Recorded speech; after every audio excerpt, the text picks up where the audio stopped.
गोष्ट खरी आहे की गेल्या अनेक दिवसापासून युतीतले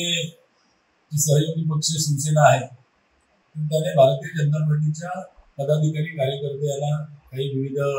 पदांचे असतील कामांचे असतील अशी प्रलोभनं देऊन त्यांचा पक्ष प्रवेश सुरू केलेला आहे। खरं तर वारंवार आम्ही त्यांच्या सगळ्या वरिष्ठ पदाधिकाऱ्यांना कल्पना या सगळ्याची दिलेली होती, तरी सुद्धा हा प्रकार परत पुन्हा एकदा जोमाने सुरू आहे। आणि म्हणून कालच मी आमच्या सगळ्याच कार्यकर्त्यांचा एक दबाव या सगळ्या अनुषंगाने आहे आणि त्यामुळे मी आमचे प्रदेशाध्यक्ष रवींद्रजी चव्हाण आणि माननीय मुख्यमंत्री देवेंद्रजी फडणवीस या दोघांनाही एक सविस्तर पत्र लिहून सिंधुदुर्ग जिल्ह्यात हे जे काही चाललेलं आहे महायुतीमध्ये त्या सगळ्याचा मी खुलासा केलेला आहे, त्यांना मी पत्र दिलेलं आहे आणि मला आशा आहे की या सगळ्या पत्रावर नक्कीच विचार होईल। खरं तर विधानसभा इलेक्शनच्या पार्श्वभूमीवर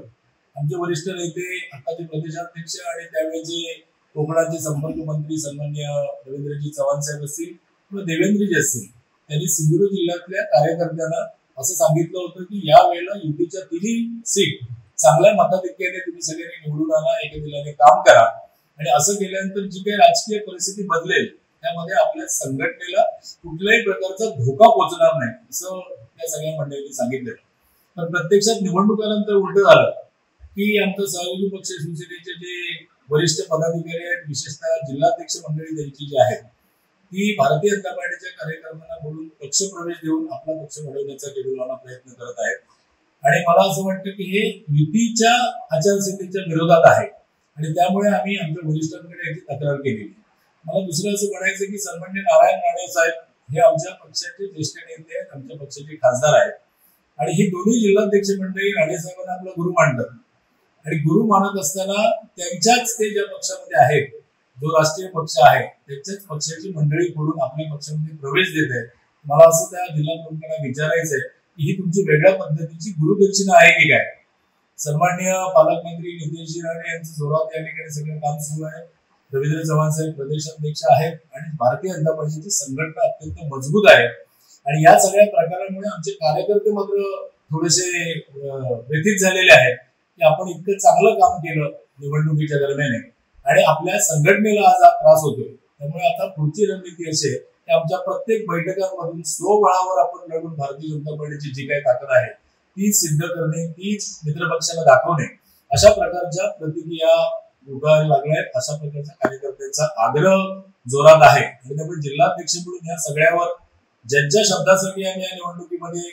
युतीचं चांगल्या पद्धतीने काम केलं त्या दोन्ही मान्यवरांना सन्माननीय प्रदेशाध्यक्ष असतील किंवा सन्माननीय मुख्यमंत्री असतील या दोघांनाही पत्राद्वारे ही सगळी वस्तुस्थिती कळवलेली आहे आणि मला आशा आहे की या सगळ्या विषयामध्ये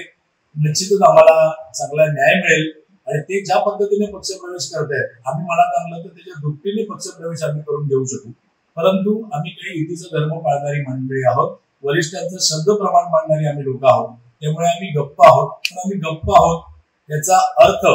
आम्ही यापुढे स्वस्थ बसू असा कोणी कृपया घेऊ नये, इतकंच। भारतीय जनता पार्टीचे सिंधुदुर्ग जिल्हाध्यक्ष प्रभाकर सावंत यांनी मुख्यमंत्र्यांकडे जी शिंदे गटाची तक्रार केली आहे त्यातनं त्यांच्या पक्षाच्या कार्यकर्त्यांच्या प्रवेशाबद्दल त्यांच्या मनामध्ये खरं तरी आता खंत निर्माण झाली आहे। परंतु प्रभाकर सावंत आपण आठवलं पाहिजे की भारतीय जनता पार्टीचे गोगटे असतील, ओंगले असतील किंवा अभय सावंत असतील, अतुल काशीकर असतील किंवा हडकर असतील,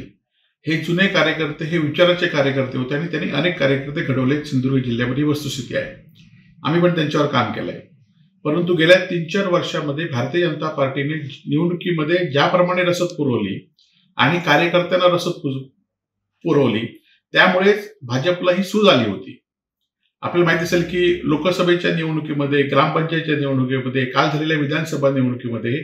आपण कार्यकर्त्यांना एवढंच नाही तर मतदारांपर्यंत आपण रसद पुरवली होती आणि त्यामुळे आपल्याला वाटलं की ही भारतीय जनता पार्टी वाढली आहे। परंतु एखाद्याला रसद देणारे कार्यकर्ते आज दुसऱ्या पक्षात जात आहेत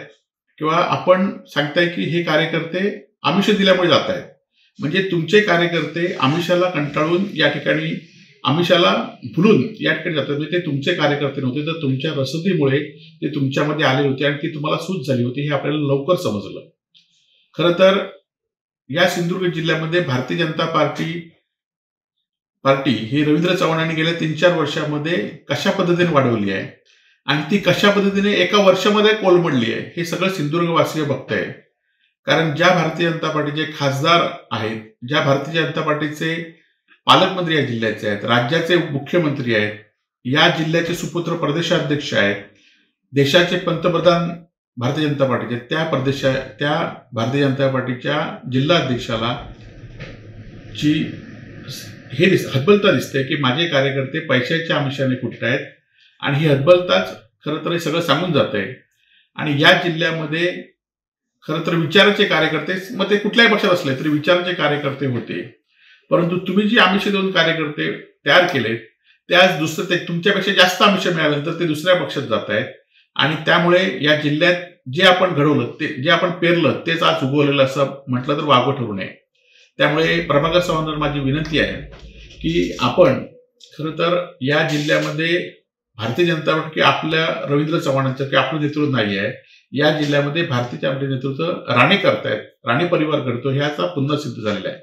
आणि त्यामुळे राणे ज्या पक्षात जातील त्या पक्षात हे कार्यकर्ते जातील. हे भारतीय जनता पार्टीचे कार्यकर्ते नाही आहेत आणि ज्या कार्यकर्त्यांना आमिष देतील ते कार्यकर्ते वेगळ्या पक्षात जातील. उद्या सत्ता बदलली की हे भारतीय जनता पार्टीमध्ये तुमच्यासारखे 2-4 कार्यकर्ते शिल्लक राहतील आणि त्यामुळे अजूनही वेळ गेली नाही. तुम्ही ह्या रसद पुरवण्याचं बंद करा, मतदारांची जनतेची कामं करा आणि त्यांना विचार द्या आणि ते विचार अंमलात आणण्याचा प्रयत्न या ठिकाणी करा.